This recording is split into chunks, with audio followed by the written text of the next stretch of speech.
भोजपुरिया समाज चैनल में आप सबके स्वागत बा। भोजपुरी के हर ताजा खबर सबसे पहले जाने खातिर चैनल के सब्सक्राइब करी और भैया घंटी पर जरूर दबा दें। भोजपुरी के जुगली स्टार दिनेश लाल यादव जी हाँ भैया बता दी कि कुछ दिन पहले एक फिल्म शूटिंग होत रहे जना फिल्म के नाम रहे वीर योद्धा महाबली। जी हाँ भैया आपके बता दी ये फिल्म के ट्रेलर के शूटिंग होत रहे। आपके बता दी भैया ये फिल्म के ट्रेलर के शूटिंग बहुत पहले कंप्लीट हो गई और आपके बता दी ये फिल्म के डबिंग भी कुछ दिन पहले स्टार्ट हुई और आजकल एक डबिंग कंप्लीट हो गई बा।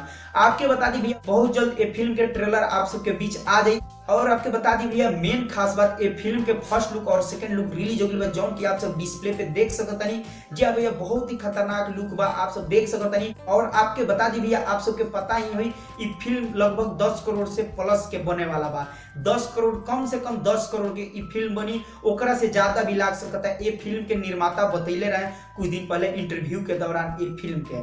तो भैया बता दी आप सबके फर्स्ट लुक से ही लाग गई कि काफी बड़ा प्रोजेक्ट बने वाला बा, काफी बड़ा महंगा बजट के बने वाला बा। तो भैया आप सब फर्स्ट लुक देख सकते हैं बड़ा खतरनाक बा और एमे दिनेश लाल यादव एक महाबली योद्धा के रोल में बने। जी हाँ भैया एम स्टार कास्ट में दिनेश लाल यादव, अमरपाली दुबे और भी बहुत कलाकार बाढ़ लो। तब ये फिलहाल इतना ही, फिर से आए आप सबके बीच एक ताजा खबर लेके। तब ये चलते चलते चैनल के सब्सक्राइब करी काहे कि भैया अगर भोजपुरी के हर ताजा खबर आप सब चाहतनी जानल सुनल सब्सक्राइब करी मत भूलें, सब्सक्राइब जरूर कर।